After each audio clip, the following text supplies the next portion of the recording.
بہت کچھ تھا اس کتاب میں، سچی بات یہ ہے، میرے پاس اتنا نہیں تھا کہ میں اس کو بیان کر پاتا۔ آپ نے فرمایا کہ میں کچھ افسانے وغیرہ لکھ لیتا ہوں، تو میں نے سوچا کہ تھوڑی افسانوی انداز میں بات کی جائے جی اس کتاب میں، ارشاد۔ تھوڑا سا مختلف ہو جائے گا، تھوڑا سا ٹیسٹ بدل جائے گا۔ تو ایک کہانی ہے، اسی کے پس منظر میں کتاب کی ڈسکرپشن ہے جو میں بیان کروں۔ اس کا نام یوں تو میں نے رکھا تھا from paradoxical to metaphorical journey. Urdu میں ذرا زیادہ ہی دقیق ہو گیا تھا، خلاف قیاس سے قیاس استعار تک کا سفر، جو بہت مشکل تھا، تو میں نے کہا اسے انگلش میں دے دیتے ہیں، from paradoxical to metaphorical journey. تو یہ جو ٹائٹل تھا یہ میرے لیے پیراڈاکسیکل تھا خاصا، میں اس میں پھنسا رہا جیسے سر آپ نے فرمایا نا، بالکل ویسے ہی میں بھی کافی دیر تک سوچتا رہا کہ یہ کیا کہنا چاہ رہے ہیں آپ، اور پھر جب جیسے جیسے صفحات پلٹتا چلا گیا تو پھر چیزیں میٹافوریکل فارم میں آتی چلی گئیں، تو شکل بدل گئی۔ تو سنیے گا، یہ ہسٹوری ہے۔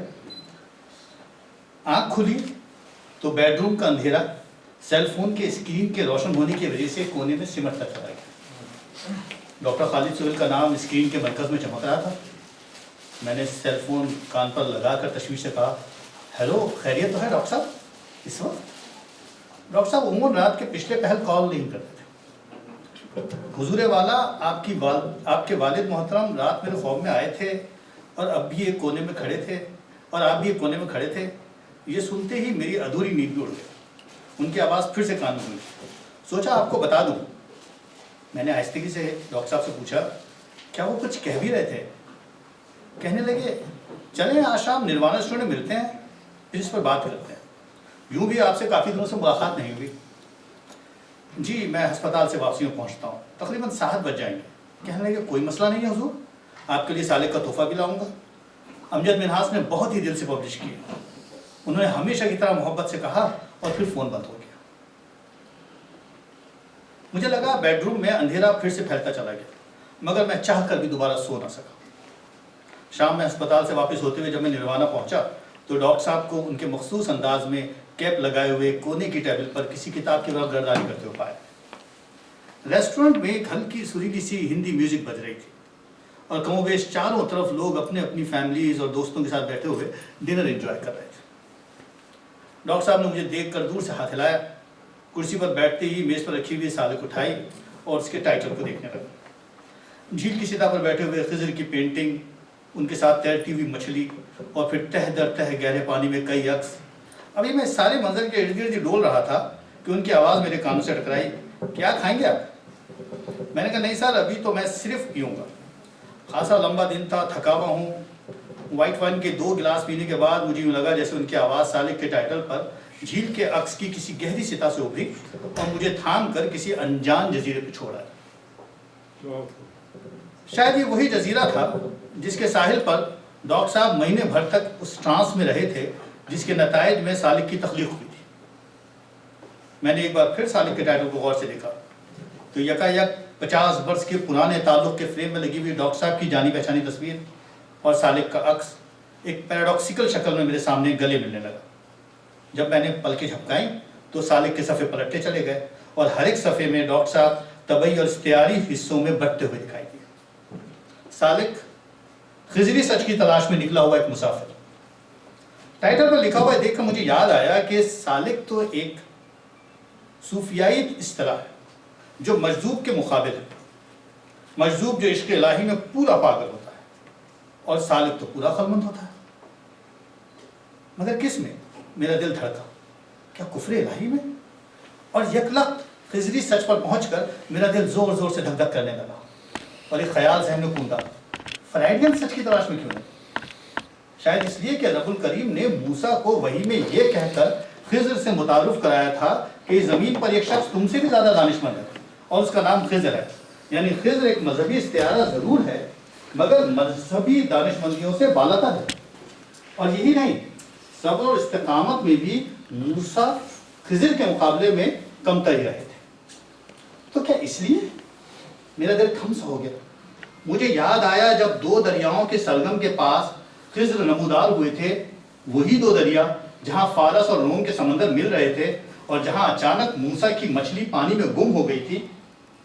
اب دیکھتے ہی دیکھتے ٹائٹل پر سب کچھ بدلتا چلا گیا، کیونکہ میرے سامنے ہی سالک کے مذہبی صوفیائی عکس نے ڈاکٹر خالد سہیل کے سیکولر فریم میں اپنی جگہ بنا دی،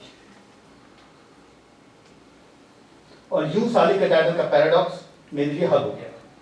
مجھے پتا تھا کہ ڈاکٹر صاحب کا علمی سفر بھی فارس سے شروع ہوا تھا اور رومن فلسفے اور سائنس کے فکری تصادم سے آگے بڑھا تھا، اور پھر انہوں نے مخالف بہاؤ کے تلاطم میں کس قدر صبر و استقامت سے اور کتنی جوخم اور جتن سے کسی بے قرار تڑپتی مچھلی کی طرح اپنے سفر کو جاری رکھا، اور پھر سفر بھی ایک ایسے خضر کا جس کے سر کے بال اور داڑھی صوفیانہ، بدن کا لباس اور ٹوپی انگریزانہ، گلے میں شال و مفلر کبھی شاعرانہ کبھی سندھیانہ، مگر فکر نفسیانہ، دل درویشانہ اور نظر فلسفیانہ، جس کا رخ بایوگرافی کے ہر ایک صفحے پر سفر کرتا ہوا دکھائی دے رہا تھا، جو ان کے لیے خاص دھڑکتے ہوئے دل عظمیٰ بنت عزیز کی تخلیقی محبتوں کا تحفہ تھا، مگر حقیقت میں یہ کسی کی بھی زندگی کی نمائندگی کا ترجمان تھا۔ مگر حقیقت میں یہ کسی کی بھی زندگی کی نمائندگی کا ترجمان بھی تھا کہ سچ تو یہی ہے کہ ہم زندگی کے ہر ایک دور میں 1/4 طبیعیانہ اور 3/4 جوہرانہ ظاہر ہوتے ہیں۔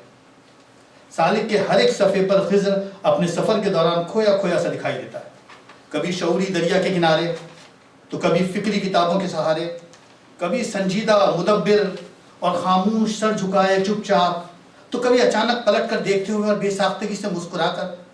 مگر ایک شے جو ہر ایک تصویر میں مستقل نمایاں ہے اور جس نے سالک کے توازن کو زندگی کی اس راہ گزر پر قائم و دائم رکھا ہوا ہے، یہ وہ تھیلا ہے جو ان کی پیٹھ پر دھرا ہے، وہی جو زندگی بھر کی کمائی سے بھرا ہے اور اب چھلک چھلک کر صفحات کی 3/4 میں حوض قضائی رنگ بھر رہا ہے۔ واہ، بہت اچھا، بہت اچھا۔ اس تھیلے سے خضر کی زندگی کی شام سے زندگی کی صبح کا سفر شروع ہوتا ہے، اس خضر کا جو رہبری اور رہنمائی کا استعارہ ہے، جو مستقل سفر کا اشارہ ہے، کیونکہ وہ ایک سالک ہے اور سالک کی تو منزلی سفر ہے۔ کوٹ اس کی زندگی میں ایسی صبح بھی آئی جب اس کے دل میں تلاش کا جذبہ اٹھ کر آیا اور وہ نئے سفر پر روانہ ہو جاتا، اور ایسی شامیں بھی آئیں جب وہ تھک ہار کر بیٹھ جاتا۔ خضر ساری عمر اپنے دل میں ایک خواہش، ایک آرزو، ایک امید، ایک خواب اور ایک آدرش کو پالتا رہا تھا کہ وہ پورے سچ کو گلے لگا لے۔ انکوٹ۔